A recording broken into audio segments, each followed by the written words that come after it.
Tom Brady wills the New England Patriots to their 11th straight Eastern Division title. That's amazing. 3 big things that you've got to know about college football moving forward if you want to make money betting on these games. There's huge games coming up. There's critical information that I've got for you, and you will not believe my biggest story of the day. Let's get the show started. You're tuned in to the hottest sports analysis of the week with your hosts Ron Dolbeck and Chris Roberts. And now, here's the first round. Chris, you may have noticed that the Patriots helmet is back up on the desk of honor. I see. It made it back. It's back up, but it's upside down. They did just enough to get back on the desk this morning, but not enough to be upright. And why is that? Well, I'm still super concerned about their offense. Yeah. That's the big problem. I mean, they did just enough against a really good Buffalo team yesterday to win their 11th consecutive Eastern Division title, which is amazing. So they're going to get the first round bye, which I think they need because who on their wide receiving core is even healthy anymore? Besides that, I want to start with you. I'm noticing a red theme with you lately in the last couple weeks. This has been like 3-4 shows in a row where you're sporting the red. I'm starting to wonder if your loyalty is shifting a little farther north, maybe over the border. No. Is this a conscious decision? I mean, it's just a conscious decision. I mean, I had to. Let's see, man. I woke up this morning, decided I want to put on the J's, so I went with the Jordan 1s this morning. So, okay, black jeans go with the Jordan 1s, red go with the Jordans. I mean, the hat, of course, you see, is Washington. You could have gone New England. New England red on the... Yeah, New England red, but see, the blue doesn't could have been a real black. sellout. Yeah, but see, the blue doesn't match the black and all that stuff right there. So I had to coordinate. I got to give you 5 stars on matching, this isn't Queer Eye for the Straight Guy. I can't believe we're discussing the fact that you have matching clothes because you usually are decked out pretty good.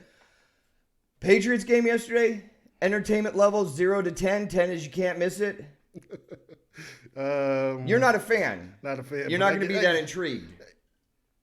I give it a 7. I want to see how this Buffalo team came out, especially this year. Being that they have had a decent year this year, I want to see how they come out and play in Gillette, and it was actually a pretty good game. It was actually a good game. It was only one small part of a huge sports weekend. I'm about to go down my list of the most intriguing things going on in the world of sports right now, and let's get it started with the Patriots at home against the Bills. They get it done 24-17. Brady 26 for 33. I love that for 271 yards and 1 touchdown. I'm not impressed with that. They did just enough to get the win. Sony Michel kind of showed back up. 21 carries, 96 yards total. They're back on the desk, but their offense is not completely back. Josh Allen had an okay game. I think that the Buffalo's defense kept them in this game. And obviously, the reason why this game was even as close as it was because of the Patriots defense, which I have them in lockdown status this year. I thought it was an entertaining game.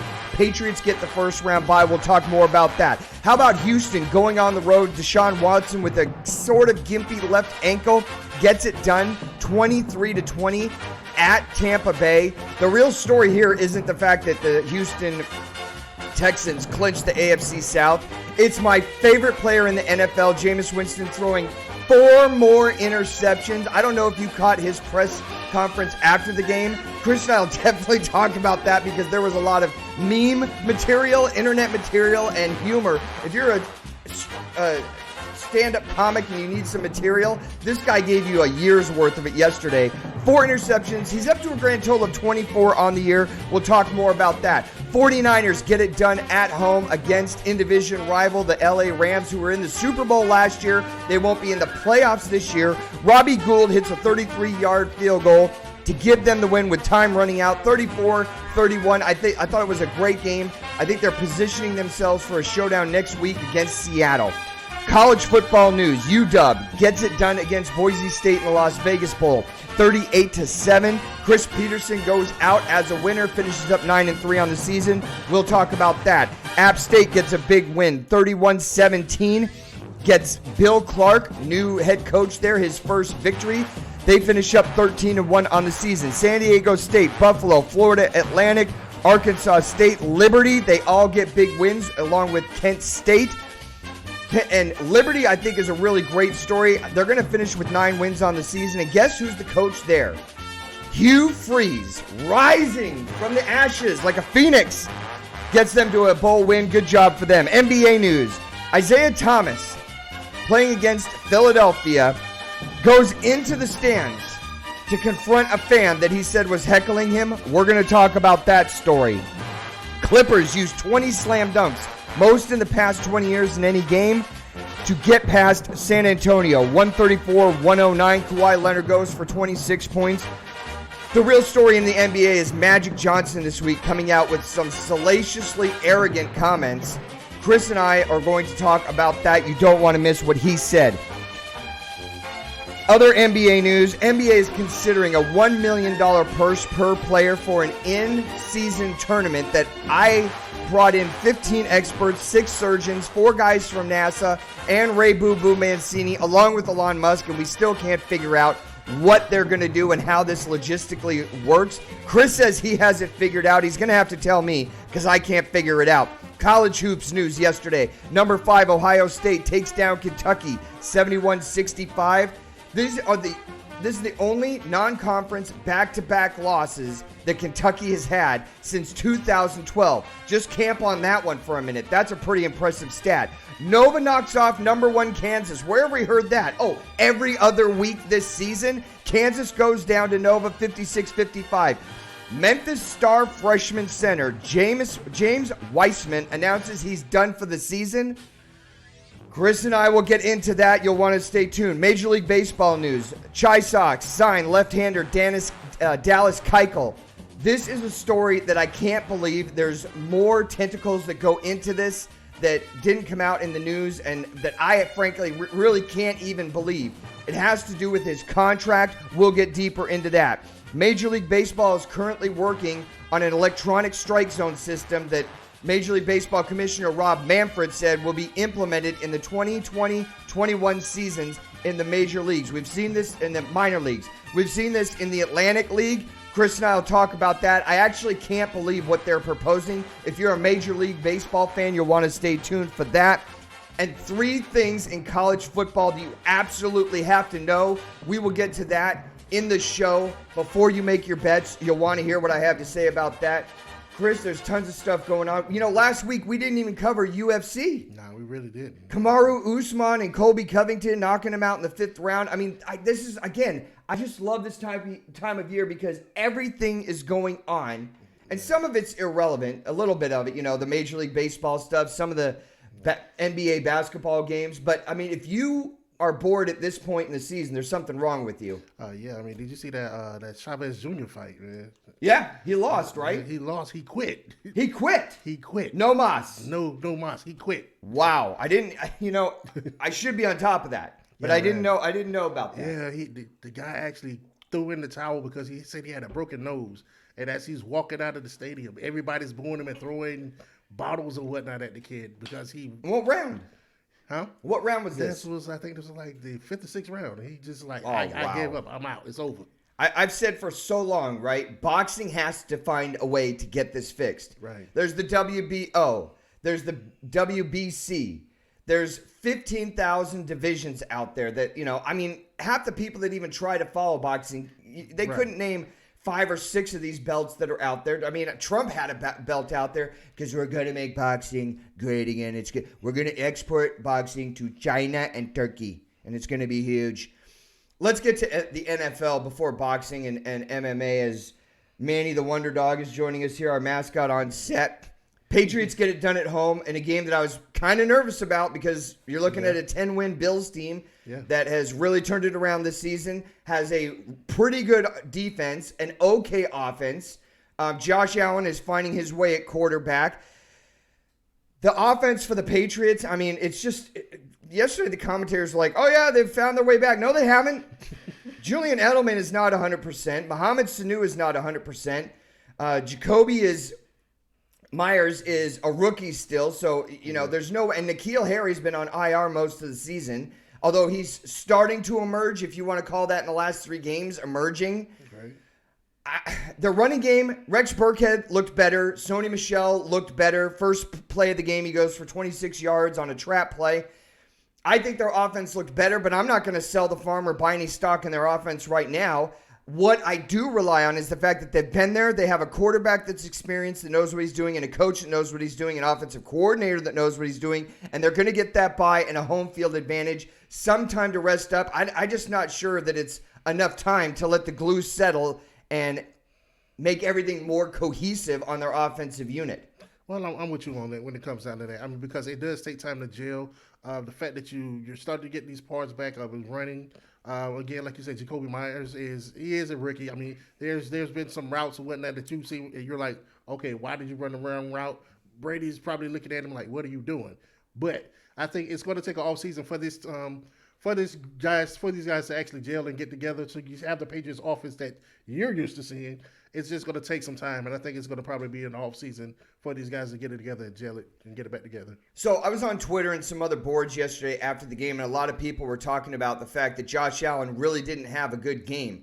They scored 17 points, but that's not always the indicator how many points you score, because sometimes we've seen teams move up and down the field with fluidity and not be able to capitalize in the red zone. That really wasn't the case with Buffalo yesterday. I think that it's not so much an indictment, the 17 points against Josh Allen. I think he did a pretty good job. Look at the defense he's facing.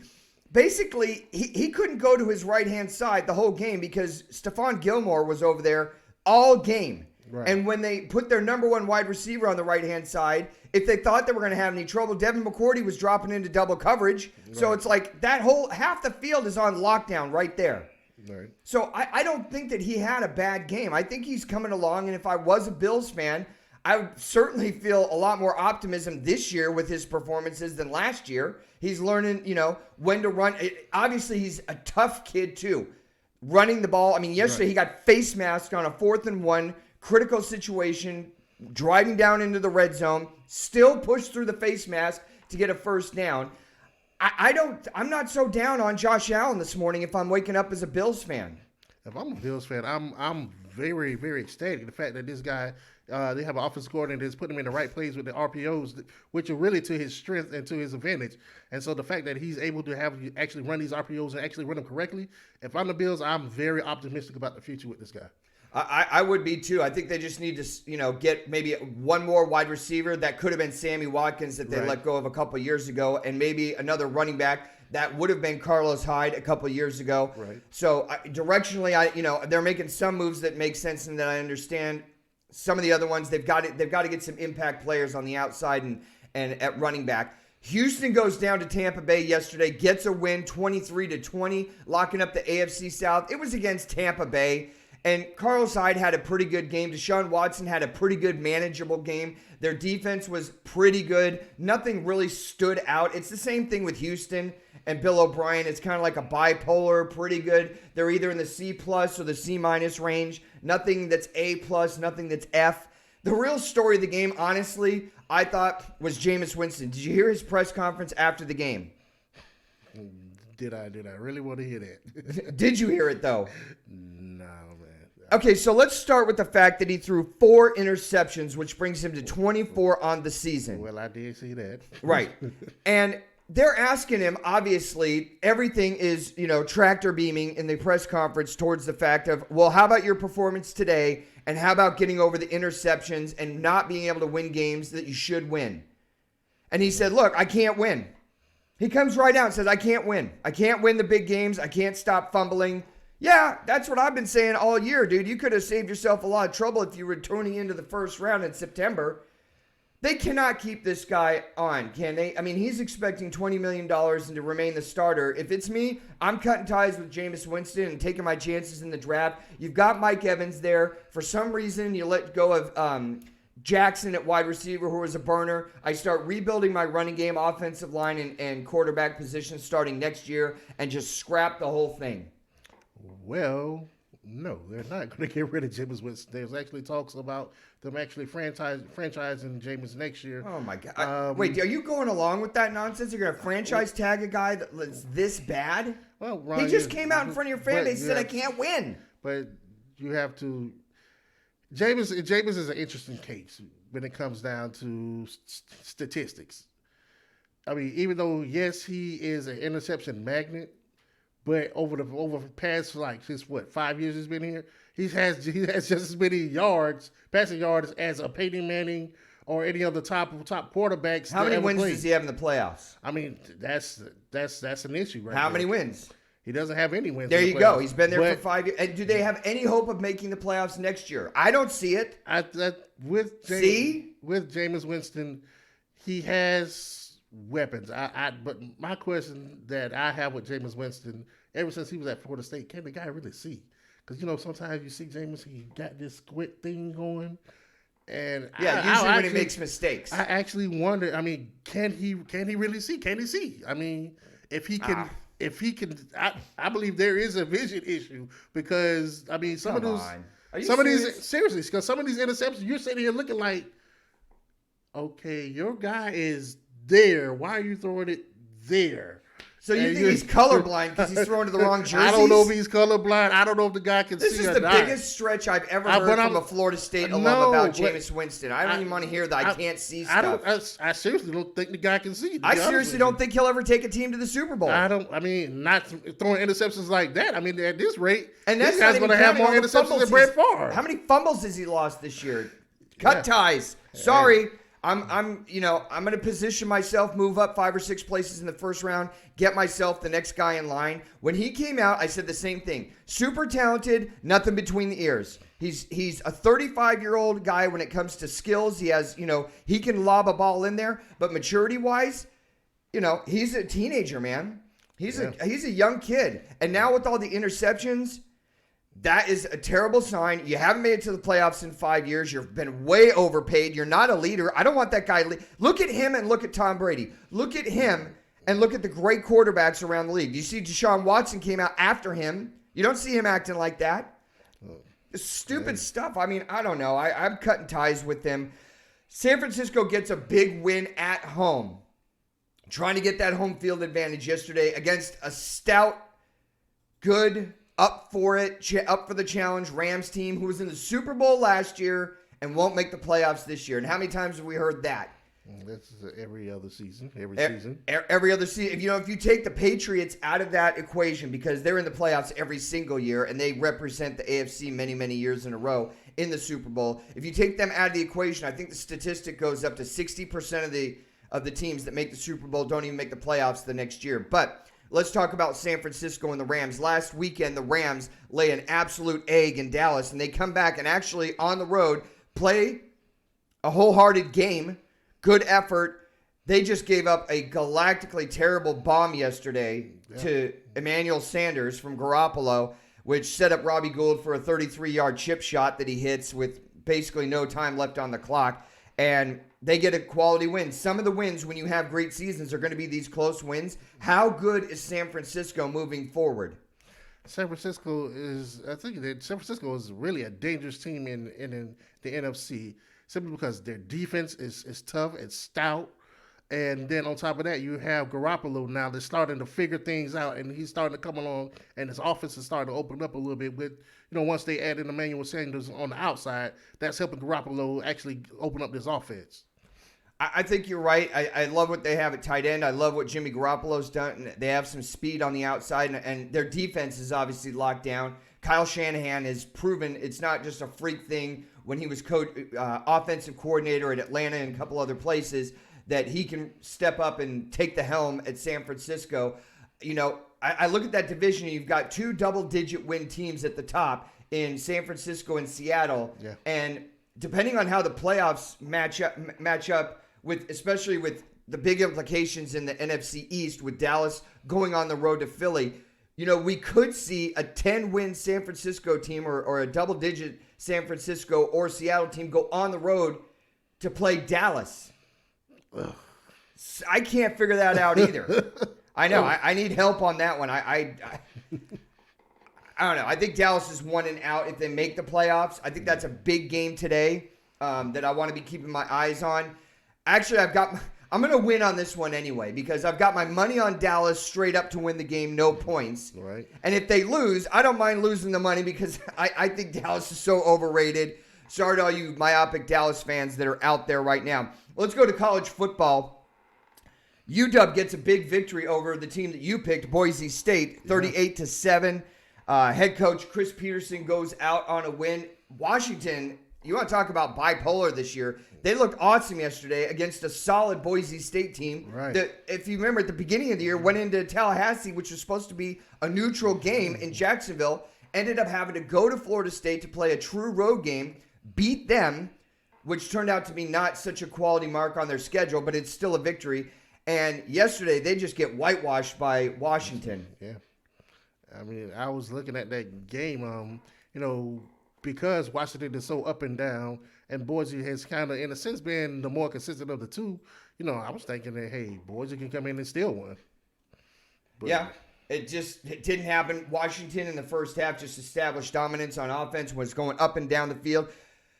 So far, there haven't been awesome games, but it's all the lower-level bowl games that we've been seeing with empty stadiums and teams with directional names like Arkansas State, which pulled out a victory. I mean, in that game, it was just a downpour, almost unwatchable. The Boise State game was entertainable. San Diego State gets a big win in basketball and in football yesterday for our San Diego viewers. Liberty, how about Liberty in the season that they had? They're going to get 9 wins on the season, I believe, or 8 or 9 wins. And Hugh Freeze, who was like, nobody wanted to touch him 3 years ago on this whole planet, brings Liberty back to actually have a pretty good season. Yeah, I mean, especially, with all of the health issues he was going through, it's amazing to see that team actually come together and win 9 games with everything that was going on with their head coach this season. Coaching from a hospital bed in the press booth. Yeah. It shows dedication. Maybe he's turned some stuff around. So I talked at the top of the show about 3 things in college football that you'll want to know before you place any more of your bets this season. Chris and I think we've gotten 6 games under our belt, and we've won 1 of them so far, which is totally against the trend this season. But you got to call it when you're good. If you're going to call it when you're good, you got to call it when you're bad. And we've been bad so far in our picks. These are things that I've noticed talking to other guys like us that are into it, that like to bet, have some action on the games. And it's not even about making money. It's just the game is more exciting. Team turnover. There's 3 things I want to talk about. The first one is team turnover.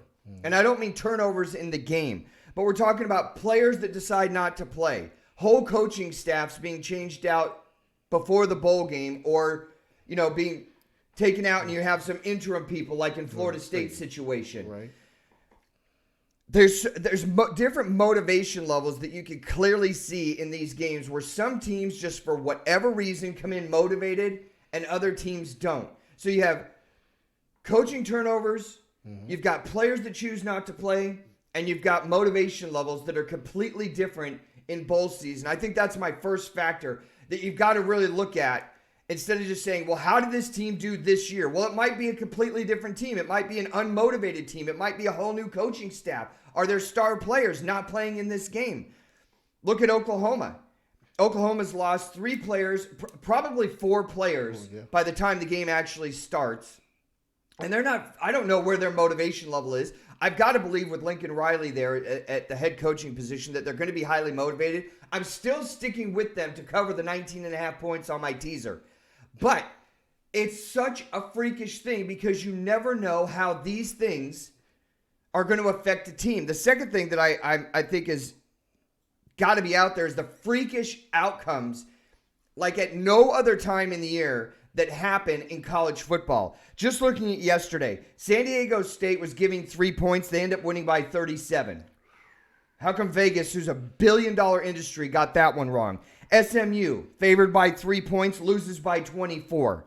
Kent State, getting 6 points. They were underdogs by 6 points. They end up winning by 10. Washington, giving 3 points against Boise, ends up winning by 30.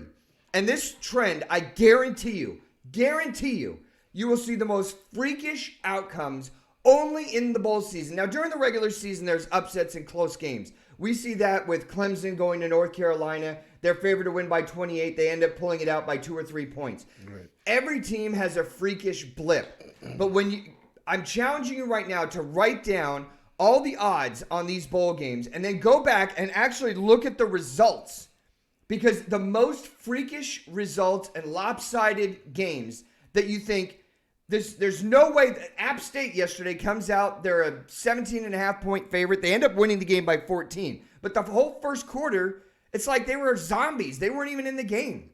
UAB goes up 14-0 on them, and it looks like they're indestructible. They leveled the playing field and ended up winning the game and almost covering, but they didn't. But this type of stuff is what I'm talking about. The most freakish outcomes happen in the bowl games. Try and keep that in mind, because it's not crazy to go to a team that you think there's no way they're going to cover, there's no way they're going to win. It's going to end up happening. It happens in bowl season every single year. The third point, the bigger the game, the bigger the underdog plays. It happens every single year. Yeah. We can go back to UCF a couple years ago against Auburn, and that's just one. The year before that, it was UCF super big underdogs to that lights-out Baylor team with RG3. Right. They end up beating them. And these are like 20 to 25-point underdog games. Those are only two off the top of my head. The underdogs in these games seem to be super motivated every single year at this time of the year, unlike in the regular season. I don't know why. Maybe it's a combination of my first point or my second, or more of one and less of the other. But underdogs in big games always show up. It's very rare that the bigger the game gets, the deeper we get into bowl season, that you see underdogs not performing up to the levels. That, like right now, I'll give you a great example. Oregon is getting 3.5 points somehow against Wisconsin. I've got Oregon plus the 3.5 that I teased up. Mm-hmm. So I'm getting 9.5 points, 10 points on that game. I'm guaranteeing you Mario Cristobal will have those guys ready. Now I'm saying there's no way there's going to be a blowout. Right. There's no way that this game is going to be a blowout, and I can see Oregon very easily winning the game with a solid defense, great coaching staff, and a solid offense. Going up against, equally on the other side, Wisconsin, good, Paul Chryst is a good coach. Their defense has been solid all year, and their offense is kind of B minus. But my point is that they've got, Las Vegas has Oregon as an underdog in this game. Mm-hmm. That I can't figure out. A 3.5 point underdog. Watch how they play, because the noise is going to be in their head about, you're not even favored to win this game. You just won the Pac-12 championship. The team you're playing didn't even win their conference championship. And it happens every year. Team turnover, freakish outcomes that we talked about that happen in the bowl season, and the bigger the game, the better the underdog plays. Use this information when you're making your bets this season.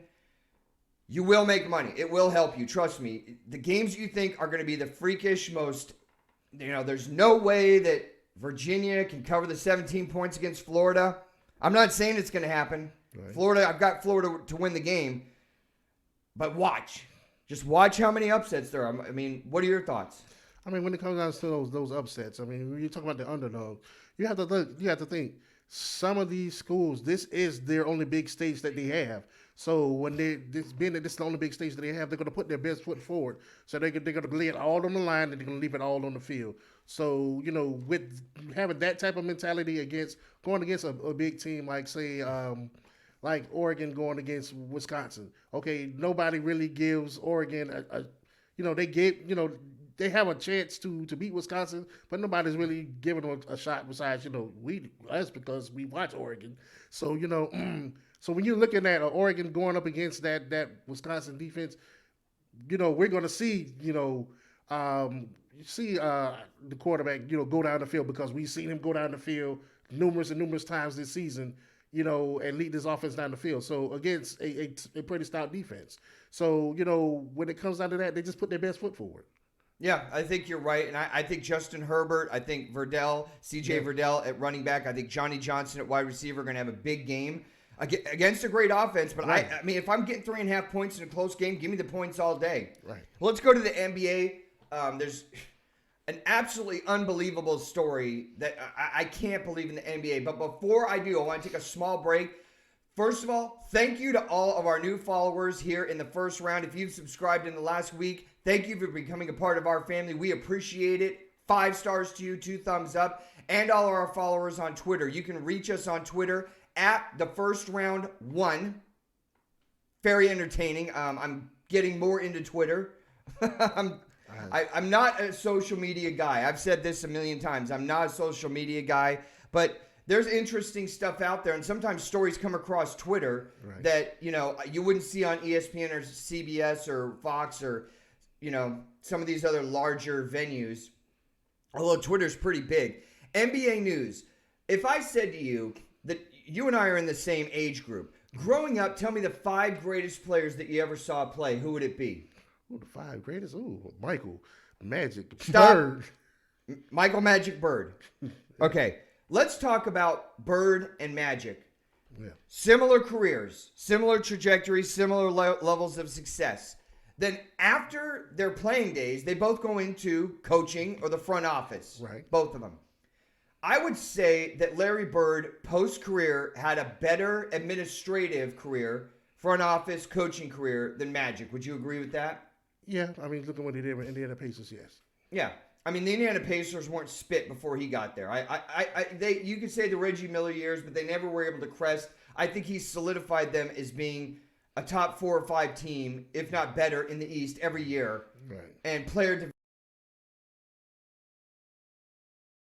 one of these behind the shadows guys. You're not getting DUI stories and crazy stuff or salacious comments or stuff like that. Let's look at Magic. Magic had this disgruntled, really disturbing breakup with the Lakers. Like, it was amazing because I think of Bird as a Celtic Boston guy forever. Right. Even though he went to Indiana. I think of Magic even more so as a lifetime Laker. Like, no matter what happens, he's going to be an ambassador for the Lakers. He's going to be coaching the Lakers, scout, player development, something with the Lakers. And then last year, the whole Rob Pelinka, Jeannie Buss, Kurt Rambis and his wife are coming in. LeBron's really the GM. No, it's not. It's his agent. All that mess. It was like the nastiest divorce that you never even could imagine coming down the pipe, where you see Magic and the Lakers divorcing themselves from each other. Right. And he was trying to get them, obviously, to a championship level again. I don't know how much credit you give him to bringing in LeBron James. I don't give a lot of credit to him. I think LeBron was coming here anyway. LeBron was coming here because he's a magnet. He wants to get into franchising pizza places. He wants to get into the barber shop, multimedia, all the stuff that Hollywood and LA has to offer. And it's not so much because Magic was there. Would you agree with that? Yeah, I can see that. Right. So I think he was just coming anyway. I don't think Magic closed that deal. Let's get to the comments that Magic Johnson made. You're not going to believe this. In the LA Times this week. Did you hear about what he said? Let's hear it. He said, the team wouldn't be in the position it is now without me. Do you agree with that comment from Magic Johnson? Wait a minute.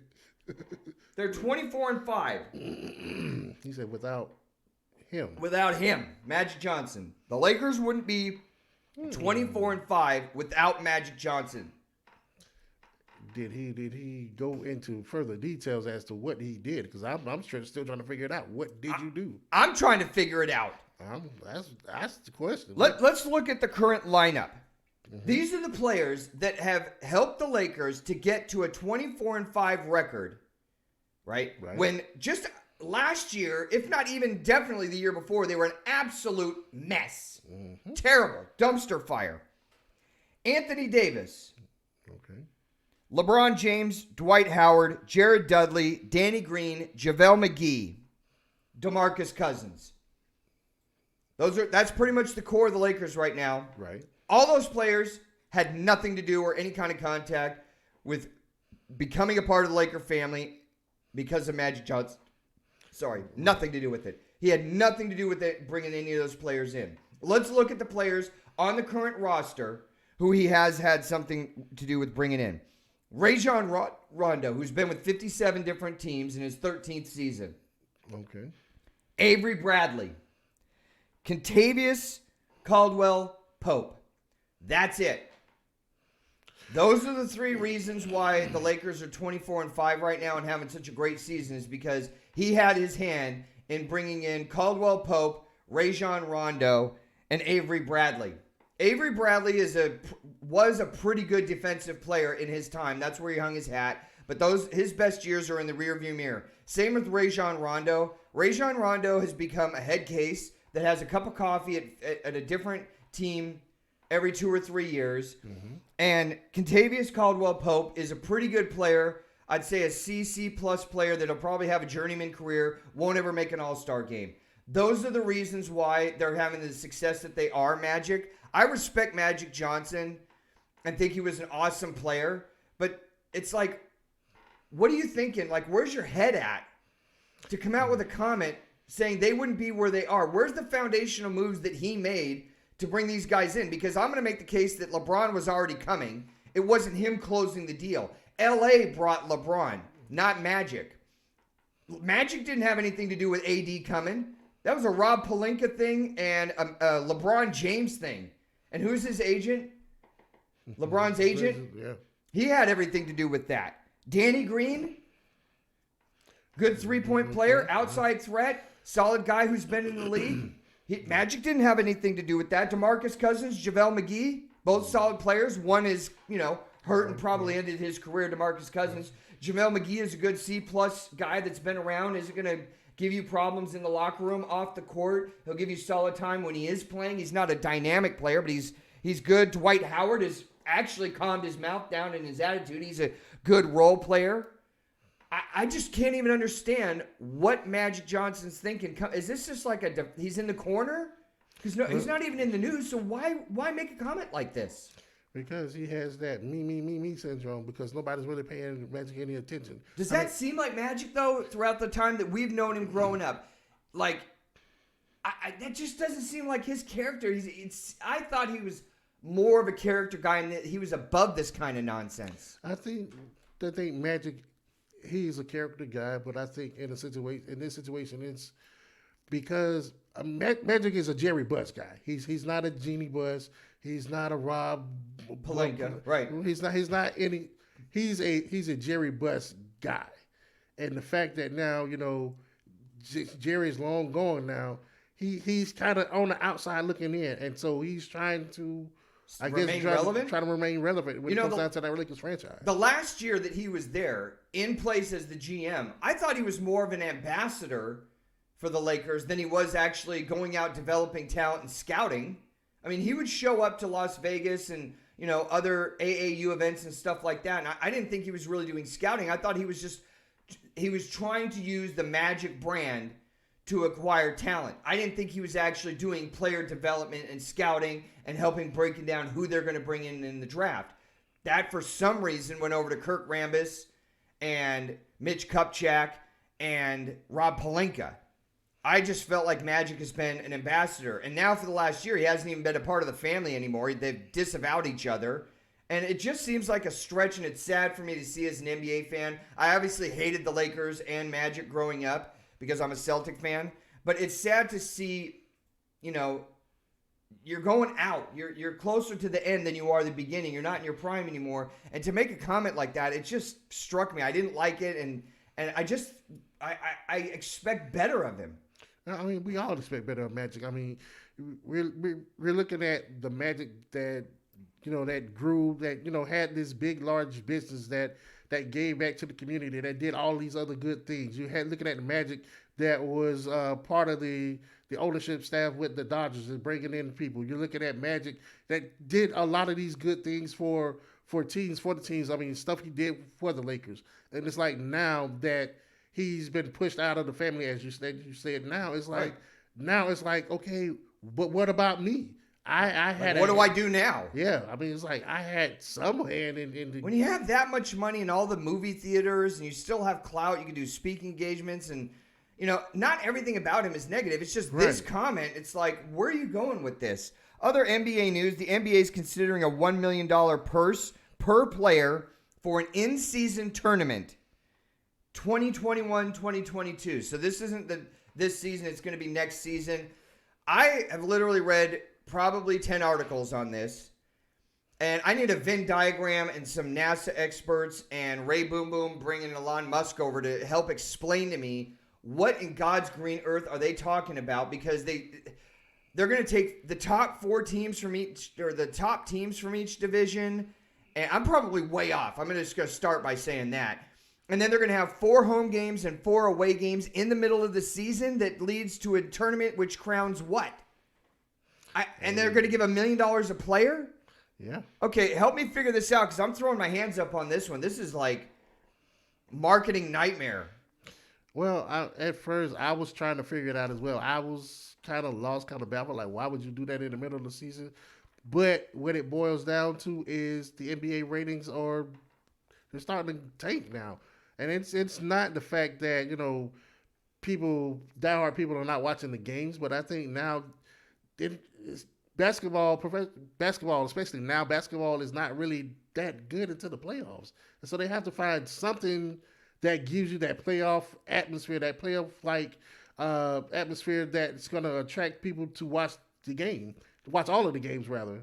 And so basically what they're trying to do is have these teams play up to get into this tournament. So basically, as the breakdown goes, as you said, the top 4 teams from each division will get into this tournament in December, in the middle of the season. A 2-week tournament. Basically like a 2-week tournament. And what do they win? They win I guess a middle of the season trophy and $1 million. So let me understand. They're going to use the same players that are playing throughout the whole regular season that I could watch. Yeah. And then they're going to have a tournament in the middle of the season that's 2 weeks. Yep. And it's 8 games. Well, no. I'm going to watch the same product in a different format. It's the same product. It's the same players.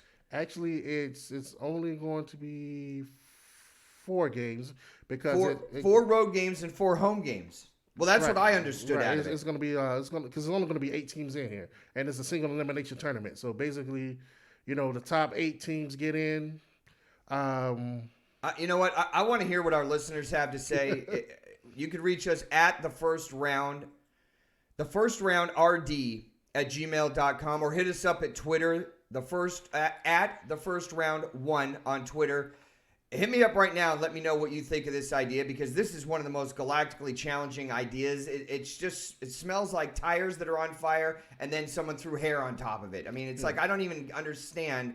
I'm watching the same product. Yeah. It's like Taco Bell. Taco Bell, you have meat, tacos, beans, and cheese. You have 4 ingredients. If you get a tostada, if you get a taco, if you get a burrito, you're getting the same product. It's the same stuff. It's just like water. It's just the same stuff. It's in a different format. I'm watching the same players go up against each other. Yeah. Why am I doing this? It's so gimmicky. Well, it's gimmicky, but it's something that they're trying to do to drop in ratings. I mean, because the middle season basketball ratings, they suck, man. I'm not watching. I told you, when a month and a half ago when NBA started getting back into the swing of things, I don't start watching the NBA until January, February, March, April, May, June. May? Maybe? I mean, it's like, no. No, I mean, I start watching after too many games. I start watching after the All-Star game, because now the teams are actually starting to play for seeding. So now the games are starting to get a little bit more serious and a little bit more intense. So, after the All-Star game, that's when, I start picking up. And the first round of the playoffs, I don't even usually watch. I mean, I won't even watch the Celtics in the first round of the playoffs. It doesn't matter where they're seeded. If they get to the second or third round, I'm going to start watching. I just don't think this is an answer at all. I'm actually surprised at Mr. Silver, because he's been a good commissioner, but this is ridiculous. This is like putting a silk hat on a pig. It doesn't make it more attractive. I mean, if you're going to do something like that, I mean, that's something that you could do for maybe the rookies and culminate it in the All-Star game or something like that. I don't know. I mean, do the rookies from their first year in the off season play in a tournament like this, and make it only for 2 weeks, and that'll help keep the interest up. But a mid-season tournament with you're showing me the same product. I'm not paying to see this product anyway. My interest level is like 0. And I guess, too, because the players, they have this extra $1 million that they're playing for now, which is, I guess, extra money, especially for those. LeBron's going to play for an extra $1 million, or he's going to do his load management, which I don't have a problem with, and not play. The star players aren't going to be incentivized by $1 million. No, it's not. But I mean, what do I get? I guess now you get to see the show class, the other talent that's on the From the 8th, 9th, 10th, 11th. That I can see down. every night on TNT. I mean, I'm just not Right. interested. This is a bad move. Major League Baseball news. I don't know if you guys heard overnight last night. The Chi Sox go out and sign left-hander Dallas Keuchel to a 3-year deal, which isn't that big of a deal. Before I tell you the parameters of this contract, last year he only pitched for 4 months for the Braves. He went 8-8 with a 3.75 ERA and pitched 112 innings. All right? Okay. So Chicago goes out in all their brilliance and wisdom and signs them to a 3-year deal for how much money? $55 million for 3 years for a guy that went 8-8, almost had an ERA of 4, and only pitched 4 months last year and 112 innings.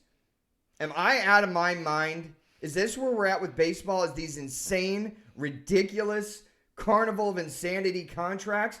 I've talked so many times about becoming a GM in the NFL because I would be brilliant in that position. Now I'm starting to think the positions are opening up in Major League Baseball for me to step in there and leave modeling and go into a general manager position in baseball, because this kind of a contract, 3 years for $55 million for Dallas Keuchel, he was sitting on the block for like 6 months last year and nobody picked him up, and you're going to throw the whole boatload of money at this guy?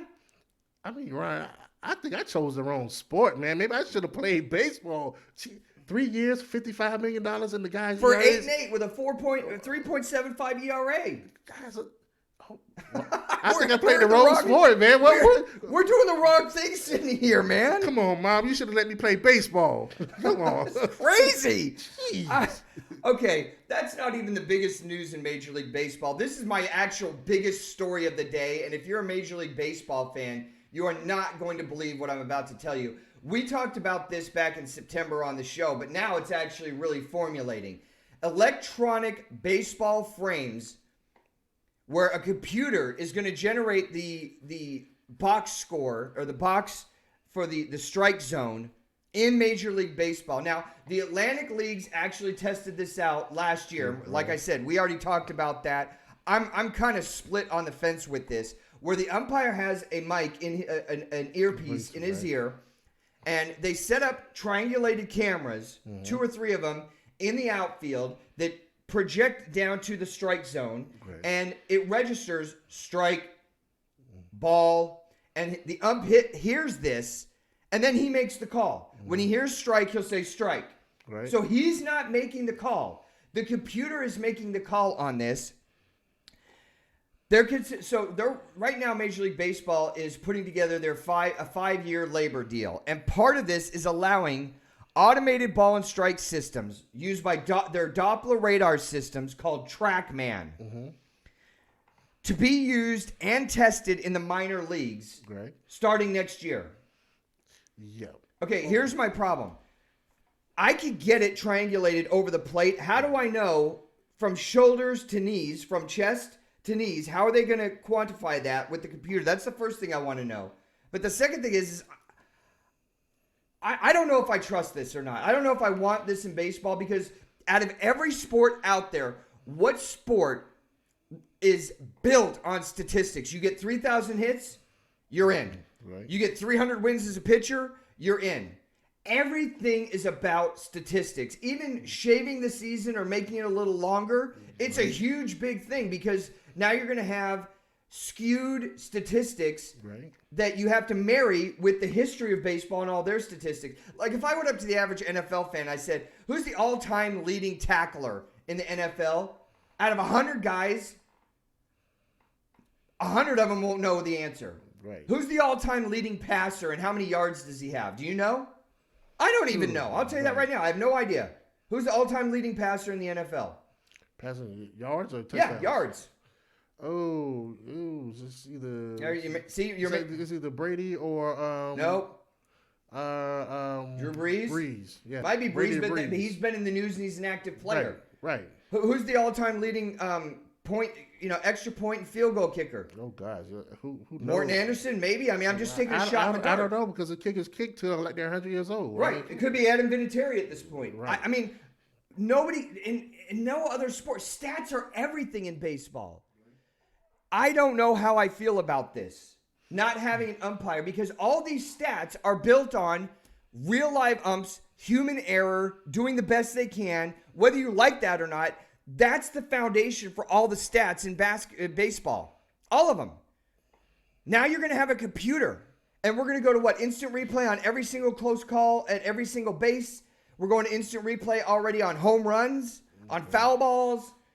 It's just going to be a robotic game? Is that where we're trending to? Because Rob Manfred says in the next 5 years, you're going to see this in the majors. I mean, am I the only one that's shocked by this? Because I threw out on my Twitter account, who believes in this? Well, I'm not. Who's behind this? I'm not shocked because I mean, when you look at baseball, how many times? I mean, just you and I just sit here and we're watching baseball, and you have a have different strike zones for different pitchers. Right, but I accept that as a part of the game, knowing it before the game starts. I accept that. So I know there's going to be a flaw because it's going to be consistent with everything that was done in the 70s and the 50s and the 30s and in the dead ball era. It's a human ref. So I accept that. Now we're going to have this laser finite officiating, right, with instant replay on everything in computers, where there is no human error anymore. If it touches the box, it's a strike. If it's in the box, it's a strike. Everything will become absolute and finite. So that skews. You're gonna have to have two categories: all the statistics in baseball before computerization, and then all the statistics afterwards. Now, I'm just asking the question: Major League Baseball fans out there, do you like that idea? I'm not saying I'm against it. I'm just putting out information. Right. I don't know. I don't even know how I feel about this because normally I'm a traditionalist. Well, I think that it can work in a sense because when you do have those games like in the World Series where you have a pitch that we've seen that we know is literally a ball, right? And it's called a strike, and that strike, causes that team to possibly lose or to actually change, the momentum of the game. That's something that you want to get correct. And I think that's what baseball, want it to be correct. And I think that's what baseball is looking at now. They're looking at, okay, we have, we're losing viewership because now we can't call balls or strikes. We can't get that correct. But wait, I think they're losing viewership not because of missed calls. Missed calls it's because of the length of the game. It's because they're not marketing their stars. Right. I don't even care about the draft. The draft for the NFL and the draft for the NBA are huge, spectacular things that they've built up. Right. So it's a marketing thing. It's a length of your game thing. It's not getting out and teaching the younger generation about the tradition and how important it is in baseball. It has nothing to do with missed calls. Like, I was thinking, okay, when was the last time somebody lost a World Series because of a really bad call? It just doesn't happen. There might be bad calls in World Series, right, but it doesn't cost them the World Series. So I think Major League Baseball might be going in the wrong direction on this one. I really, as a fan, you love baseball, so do I. I don't really care about the perfection of the call because every team gets bad calls. Right. And that's just a part of the game that I have accepted my whole life. And flipping it to make sure, well, we got to get it perfect. Why? You have a great product out there. The problem is you. You're not marketing your product that is great. Right. The games are too long. I mean, if I go to a Red Sox game down in Tampa, God forbid, I sit down in the first inning. By the time the game's over, I'm collecting Social Security. Yeah. I don't need that in my life. I mean, try and condense it down. I'm not a fan of going to this 7 or 8 inning series because, again, now you're skewing the stats. Right. But they've tried to come up with a 19-second or a 23-second pitch, clock. They don't even implement that. They've tried to implement, how many times you can go out to the mound. Right. That didn't work last year. I mean, who's even keeping track of this? You still had 3 and 4 hour games. I don't know how to fix the marketing and the length of the game issues. Right. But those are the problems in Major League Baseball. It's not the missed calls.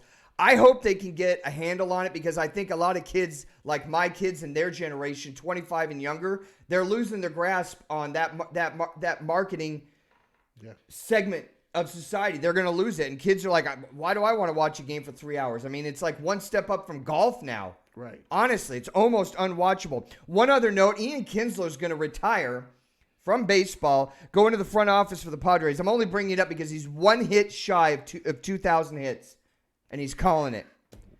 What else is going on in the world of sports, Chris? Other than trying to figure out this NBA tournament that these NBA is trying to do in the middle of the season, really, let's see, nothing but college play these football games, these bowl games, man. I'm just trying to get ready for these bowl games, trying to get my picks right, and hopefully, come up, beat you and Dustin. That's not going to happen. Try to get this thing rolling. Now, remind me, because I very rarely look at the standings. I can't remember out of the three of us who was in first place, second place, and third place. You were first. Okay. I was second by. You were like, second. by like and that means by default. By default, Dustin is. And third. he was way down there. Yeah, he was down there. And then who was in first again? I'm sorry. Here you go.